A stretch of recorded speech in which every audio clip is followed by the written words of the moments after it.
The person who is steadfast in abstaining from falsehood has the power to obtain for himself and others the fruits of good deeds without having to perform the deeds themselves. This is from Patanjali. This is so beautiful. I mean, I need 6 more hours just on this. This idea that as you elevate your consciousness, you don't have to go out there and perform and do all those things. You can allow, it will start showing up for you. It'll happen for you. And I love this. It says, the laws of the material world do not apply in the presence of the God realized. You don't have to go out there and work hard and do a whole lot of things. Like if Anita were to tell you how she got into my life and how I got into her life, it had nothing to do with any effort or any work or any going out and doing this and doing that. And that the universe, you don't have to go out there and do all of these things and make it happen. You don't have to work so hard. Other people will do that for you. And they won't be able to stop themselves from doing it. They'll want to serve you. They'll want to help, because that's the place that you're coming from. I must read to you Volume 2.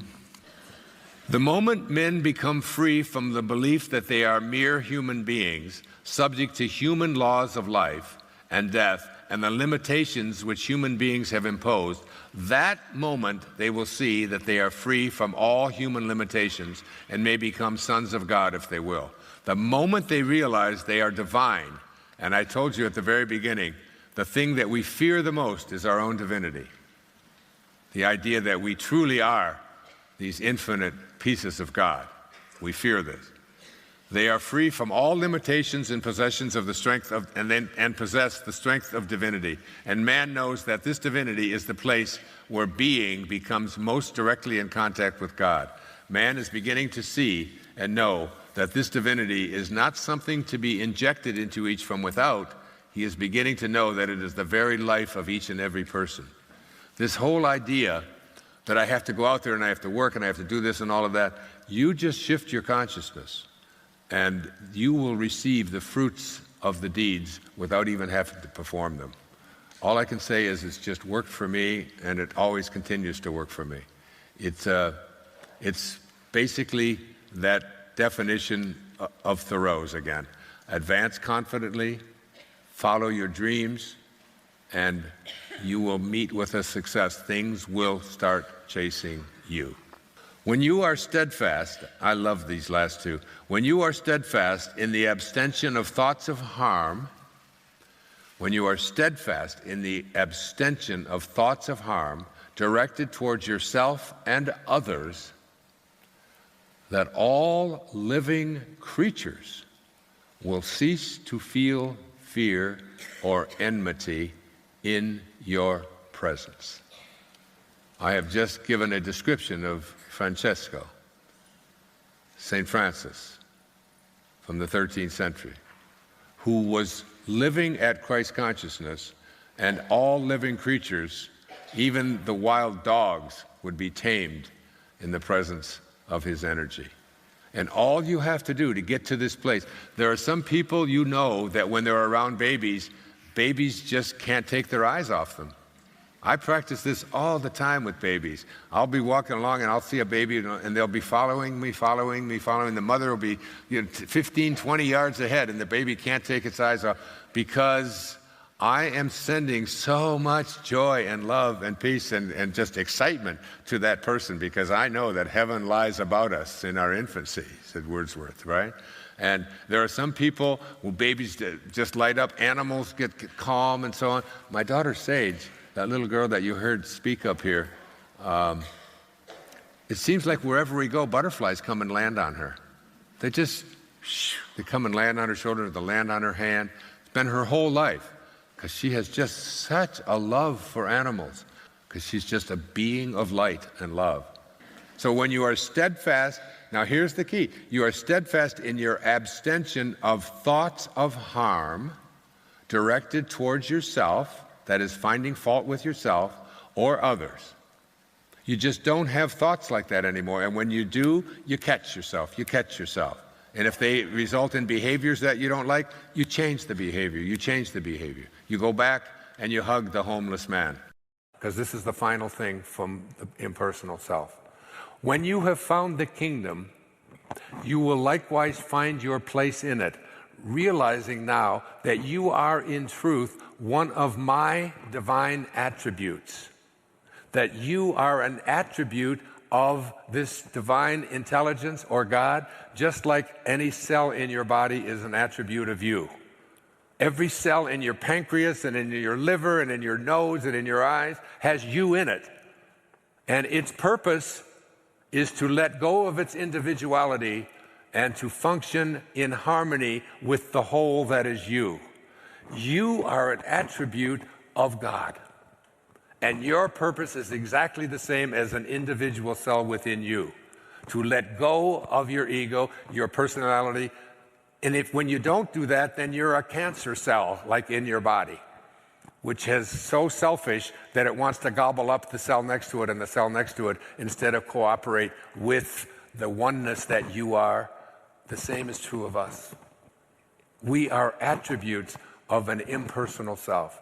And our goal is to let go of our individual ego and to function in harmony with this source. When you have found the kingdom, you will likewise find your place in it, realizing now that you are in truth one of my divine attributes, that your work was all laid out for you from the beginning. You signed up for it. Just like your body was all lined up from the beginning. And that all that has gone before has been but a preparation and a fitting of your human personality for that work. The laws of the material world do not apply in the presence of the God realized. When you reach God realization, when you align with your impersonal self, all of the rules and the laws that you think of, like this is where Christ consciousness was. This is the life of Jesus. Someone who lived at a place of God realization. I wrote a lot about it in Wishes Fulfilled. The study of this, the ability to heal instantaneously. Is Anita in the room? Anita Morjani? Are you here? She'll be speaking, I think, this afternoon, if I'm not mistaken. She wrote Dying to Be Me. I wrote the forward to that. I mean, her and I have been doing I Am Light seminars. We did one in Portland just a few weeks ago. We're doing a couple in Australia. She will be able to tell you, when you reach God realization, she was dead. She had a few hours left to live. And not only did she come back after a near-death experience, but she saw the light. She was in the light. And she saw her body being healed. And now today, and no one who's ever had end-stage cancer at the level that she had it has ever even survived. Within 5 weeks of when she awoke from the coma, watching her limp body there, which she did not want to even go back into, she was cancer-free. And now today she travels the world speaking about it. She's an amazing walking, talking, breathing miracle. And we're honored to be on the same planet with her, let alone the same the same stage. I love her dearly. The moment men, this is from the Life and Teachings of the Masters of the Far East, Volume 2. The moment men become free from the belief that they are mere human beings, subject to human laws of life and death, and the limitations which human beings have imposed, that moment they will see that they are free from all human limitations and may become sons of God if they will. The moment they realize they are divine, they are free from all limitations and possessed of the strength of divinity. And man knows that this divinity is the place where being comes most directly in contact with God. Man is beginning to see and know that this divinity is not something to be injected into each from without. He is beginning to know that it is the very life of each and every human being. It's in every one of us. It's in every one of us. It's in every one of us. We all share it. There is a stillness in you that cannot be disturbed, a place untouched by fear, unshaken by chaos, and immune to the noise of the world. It has no name, yet it knows everything. It has no shape, yet it holds the shape of your peace. It is not your mind, for your mind is loud. It is not your emotions, for your emotions are waves. It is not your body, for the body withers and bends to time.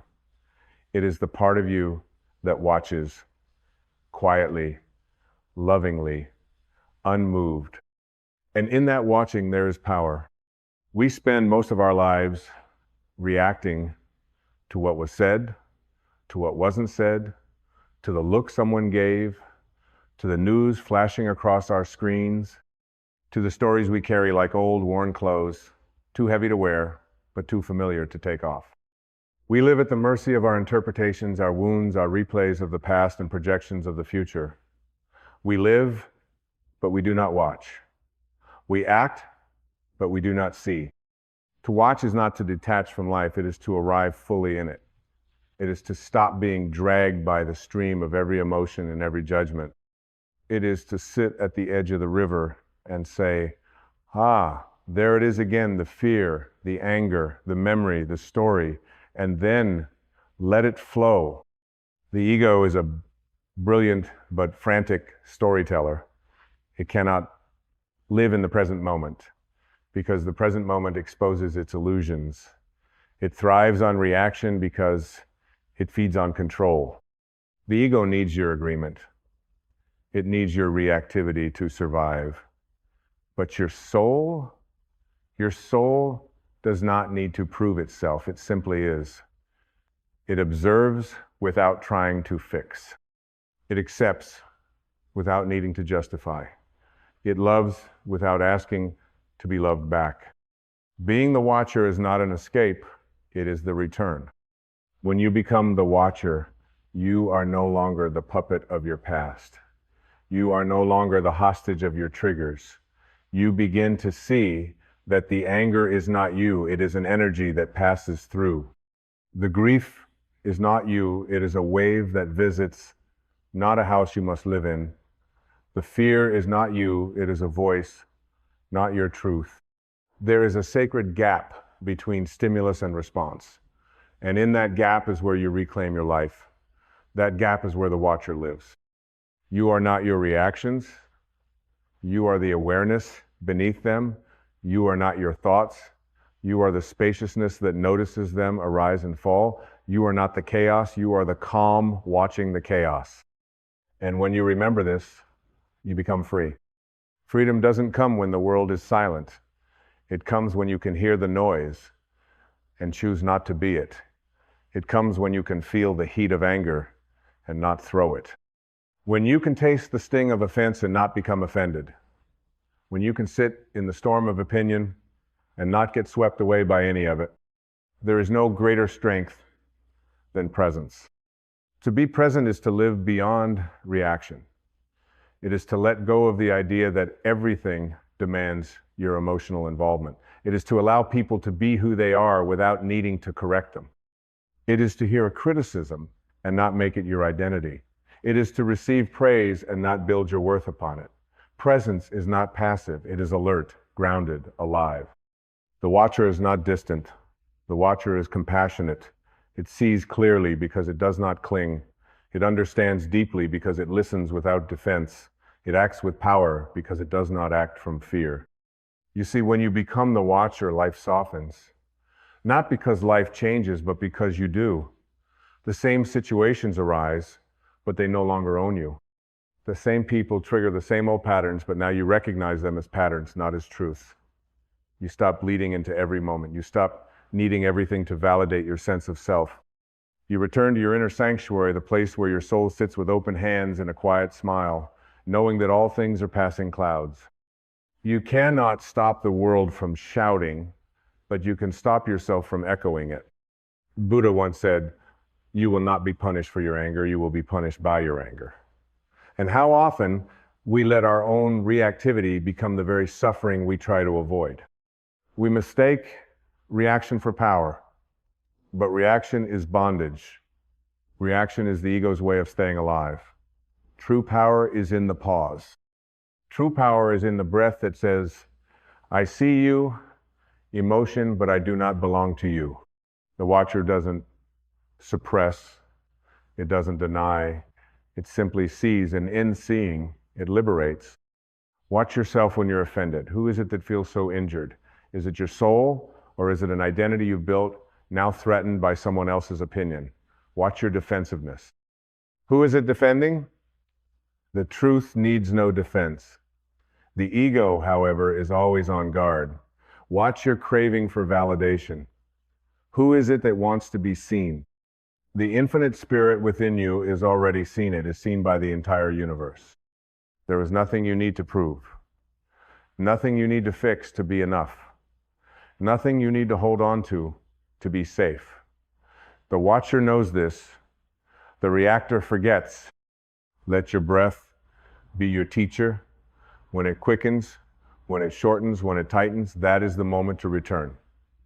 That is the moment to step out of the role and back into the witness. Each inhale is a choice. Each exhale is a letting go. The more you breathe consciously, the more you become aware. And awareness is the birthplace of all transformation. When you are the watcher, you stop needing life to behave the way you want it to. You stop arguing with reality. You stop insisting that people be different to make you happy. You stop controlling what was never yours to control. And in this surrender, you find peace not as an achievement, but as your original nature. Peace is not something you chase. Peace is what remains when you stop reacting. So many of us live on the edge of offense. We're ready to be hurt, ready to be insulted, ready to be outraged. We've trained ourselves to scan for threat, not physical threat, but psychological threat. Someone disagrees with us and we feel erased. Someone rejects us and we feel unworthy. But what if none of it was personal? What if every offense is an invitation to awaken? You are not what others say to you. You are what you choose to hear. Let people misunderstand you. Let them mislabel you. Let them walk away if they must. The watcher does not flinch. The watcher knows that the truth doesn't need to chase anything. The truth just is. And if someone cannot see you, that does not make you invisible. If someone rejects you, that does not make you invalid. You are not here to be understood. You are here to understand. The moment you stop needing to react, you begin to live. You begin to notice the small joys, the way the sunlight touches the leaves, the pause between two heartbeats, the sacred silence after a deep breath. These are the spaces where the divine speaks, but you must be still enough to hear. And stillness does not mean inactivity. Stillness is presence. It is clarity. It is the quiet power of a soul unbothered by the noise. You have nothing to defend, no argument to win, no ego to preserve. You have only the opportunity in every moment to return to the watcher within. So next time you feel the rise of reaction, pause, breathe, watch. You are not the storm. You are the sky. The sky does not tremble when clouds pass through it. It does not cling to the rain or resist the lightning. It allows, it witnesses, it remains. And so must you. Your true self, the eternal witness, has never been broken, never been threatened, never been less than whole. It is only the ego that flinches, that crumbles, that begs for validation in the eyes of others. The soul simply watches and waits, knowing the truth is never in the noise. Every time you choose to observe rather than react, you are retraining your consciousness. You are shifting the gravity of your identity from the external to the internal, from fear to love, from protection to presence. You become like the ocean, watching its own waves rise and fall, but never mistaking the waves for its essence. The turbulence no longer defines you. The stillness beneath becomes your home. There is a moment brief but sacred when awareness interrupts a habit. That moment is a portal to liberation. A chance to say, I see it, I've been here before, but this time I choose differently. And in that subtle shift, your entire life begins to change. Not because the world softens, but because you no longer harden in its presence. You stop armoring up every time someone looks at you the wrong way. You stop bracing for judgment. You begin to live unclenched, wide open, deeply rooted, and profoundly present. And isn't that what true power is? To be unshakable, not because you dominate, but because you no longer need to defend. To be calm in the midst of fire. To be kind without condition. To be aware of the storm and yet centered in your stillness. This is the life of the awakened. Not free of conflict, but free of entanglement. Not void of feeling, but void of control by those feelings. When you stop reacting, you begin seeing. You see the other person not as an enemy, but as a mirror. You see your anger not as a truth, but as a message. You see your triggers as teachers. You see life not as a series of attacks, but as a series of invitations to evolve. You begin to understand that everything that once made you flinch is here to make you free. The reactive self is a prisoner of the past. It is stitched together by old wounds, unconscious stories, and inherited beliefs. It's constantly trying to protect something, a fragile image, a constructed identity, a false sense of self. But the watcher knows there is nothing to protect because the soul is not a character. The soul cannot be injured by opinion, it cannot be destroyed by loss, it cannot be undone by time. You are not your conditioning, you are not your defense mechanisms, you are not the fight or flight impulse that flares up when things don't go your way. You are the one who sees it all. And in seeing it all, you are no longer owned by any of it. Have you ever felt the weight of a reaction coming, the anger bubbling, the heart racing, the story forming, and then you paused, you breathed, you watched, and just like that, the charge softened. That is presence. That is awakening. That is what it means to remember yourself in the heat of forgetting. It's not about never feeling triggered. It's about no longer being tricked into believing those triggers define you. It's not about being a stone cold and unfeeling. It's about being a mountain still and grounded, even as the winds howl around you. You see, the more you watch without reacting, the more you begin to trust life again. You realize that not every comment needs a comeback. Not every situation demands your opinion. Not every disagreement is a battlefield. You stop entering every interaction with armor. You stop needing the last word. You begin to understand that silence can be the loudest answer. That stillness can be the most powerful presence. And in that space, that holy space between what happened and how you choose to respond, a miracle occurs. The miracle of self-possession, of divine clarity, of peace that cannot be disturbed by anything outside of you. You no longer live from habit, you live from intention. You begin to meet life with eyes open, heart soft, and soul steady. The reactive mind is always chasing approval, chasing control, chasing an identity it can hold on to. But the watcher knows there is nothing to chase when you already are. You are not here to be everything to everyone. You are here to be fully awake in yourself. To be so deeply rooted in your presence that even if the world misreads you, misunderstands you, misjudges you, you stay true. Truth needs no audience. Presence needs no applause. The divine in you needs no permission. And so I invite you, not tomorrow, not someday, but in this very moment, to pause. Let the breath remind you of the eternal now. Let the silence return you to the sacred watcher. Let the witness within you rise. And from that space, observe. Observe your thoughts without clinging. Observe your emotions without dramatizing. Observe your life without rushing to fix, correct, or judge. This is not the end of your spiritual path. This is the beginning. Because when you become the watcher, everything changes. Not by force, but by frequency. You stop vibrating at the level of the problem and begin rising into the solution. You stop looking for healing in others and start embodying it within yourself. You stop playing the role of the victim or the hero and simply become real. And in your realness, your grounded, divine, conscious presence, you begin to heal not just yourself, but everyone you touch. Not through preaching, not through trying, but simply through being. Being the space, being the peace, being the clarity in a world addicted to confusion. You are not here to be tossed around by life. You are here to be the still point, the silent flame, the breath between the chaos. And you'll know when you found this place, not because life gets easier, but because you stop collapsing in front of it. Your center becomes unshakable. Your peace becomes non-negotiable. Your love becomes unconditional. And from this space, my friend, everything becomes possible.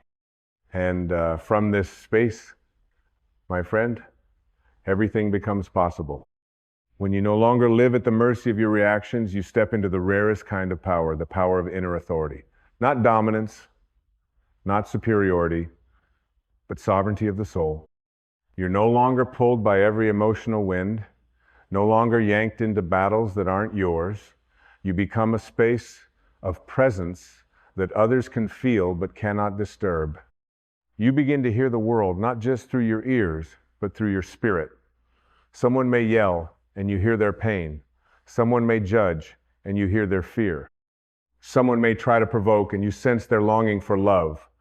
The watcher sees this, not to become better than anyone, but to remember none of it is about you. And what a relief that is.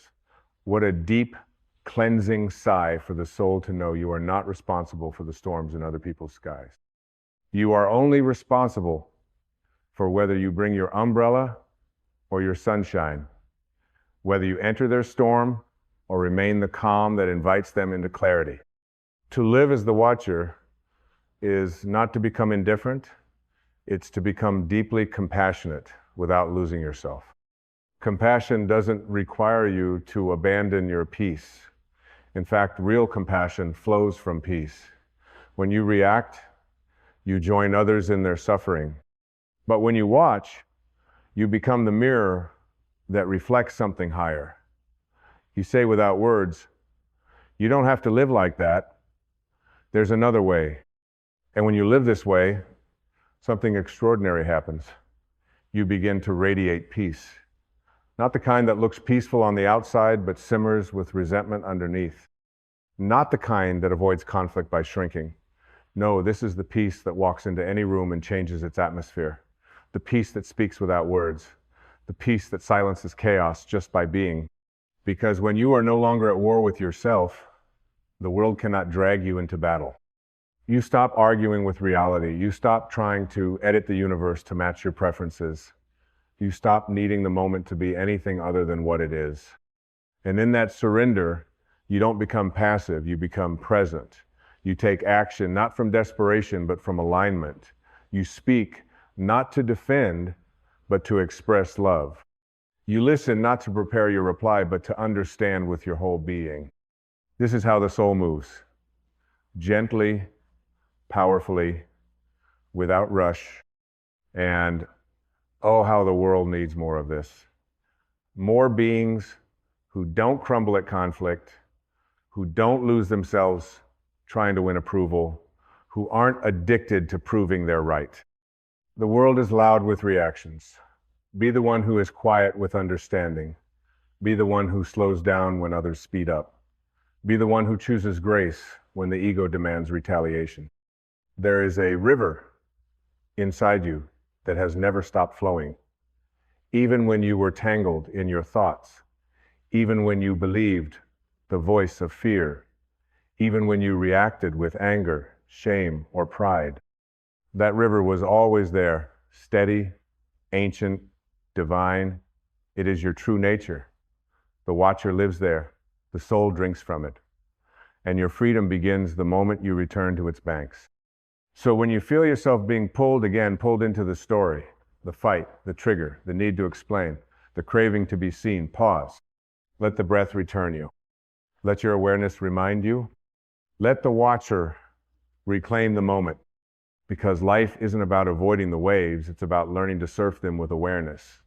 It's about realizing that no matter what chaos dances across the surface, the depths of who you are remain unmoved. That is your home. That is your truth. That is the part of you that has never been hurt, never been lost, never been less than divine. And when you live from that place, when your identity is rooted not in ego but in soul, then your presence becomes medicine.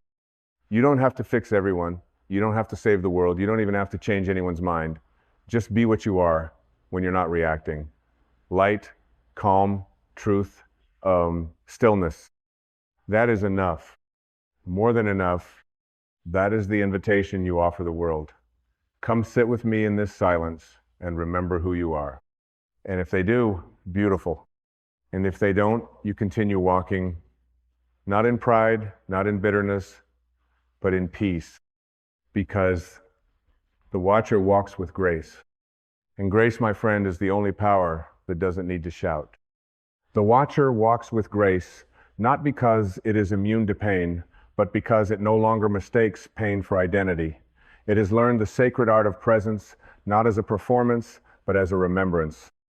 To watch is to love without possession, to listen without preparing to speak, to live without the weight of needing everything to be different in order to be okay.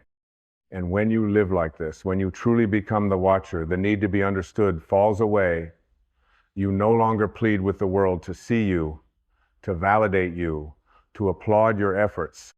You know that to be seen by the divine within you is more than enough. You feel the presence of the infinite, not as something to chase, but as something that never left. Something that was always whispering beneath your reaction. You are not this storm. You are the sky. It passes through. And in this realization, you soften. You stop bracing for impact. You stop rehearsing pain. You stop living from the haunted echoes of what if and what was. You rest not in exhaustion, but in awakening. You stop trying to control what's never been yours, and instead surrender to the stillness that has always been home. You forgive yourself for every time you believe the lie that you were only as worthy as your performance, only as loved as your usefulness, only as safe as your defenses. You forgive yourself for the times you reacted, for the times you fell into fear, for the times you said what your soul never meant, not because it was right, but because you are ready to be free. Forgiveness, too, is an act of watching, of saying, yes, I see the wound, but I also see who I truly am beyond it. And then something quiet but life-altering begins to happen. You stop waiting for permission to be at peace. You stop postponing joy until circumstances align. You stop bargaining with life. If this happens, then I'll feel whole. No. Wholeness is now, peace is now, God is now. Everything you've been chasing while reacting was always sitting silently in the sanctuary of your awareness. The watcher knows that time is not the answer, presence is. You don't need another year to become what your soul already is. You don't need more proof, more agreement, more applause. You need only this breath, this stillness, this radical return to the center that has never abandoned you. And this is not a theory, this is an embodiment. When you embody the watcher, your life becomes less about performance and more about presence. You start speaking less and saying more. You start needing less and feeling fuller. You begin walking through the world with a softness that doesn't ask, do you accept me? But instead radiates, I accept myself. And because you accept yourself, others feel safe to do the same in your presence. Your being becomes a sanctuary, your silence becomes sacred. You no longer react to prove your worth, you respond from the overflow of your awareness. That's how the divine speaks. Not to convince, but to awaken. Not to correct, but to reflect. You begin to realize that every trigger was a teacher, and every interruption was an initiation. That the very moments which once made you spiral were not obstacles, they were sacred doorways. Doorways leading you deeper into the witness, deeper into grace, deeper into the stillness that does not flinch, does not fight, and does not fear. And now, you are ready. not ready to achieve something, not ready to prove anything, but ready to finally live, not from the ego's urgency, but from the soul's timelessness. Ready to meet the day, not as a battle, but as a blessing. Ready to hold space instead of hold grudges. Ready to watch your thoughts pass like clouds and realize you are the sky. You always were. The world may still swirl, people may still project, but you now walk as the calm inside the center of it all. And when old reactions try to rise, because they will, you'll meet them with compassion, not condemnation. You'll greet them like old friends with fading power, saying gently, I see you, but I no longer serve you. And in that moment, you will smile, not because life is perfect, but because you have remembered who you are. You are not the fear. You are not the noise. You are not the ego's constant commentary. You are the one who watches all of it and chooses love anyway. So breathe, beloved soul. Breathe and return to this sacred moment, to this steady presence, to this watcher that does not need to win but only needs to witness. Let others shout. Let the world race. Let the noise unfold. You just keep watching. Just keep being, just keep loving, because when you are the watcher, not the reactor, you do not just change your life. You remember that you are life. And life, in its truest form, does not react. It flows, it trusts, it shines, and so do you.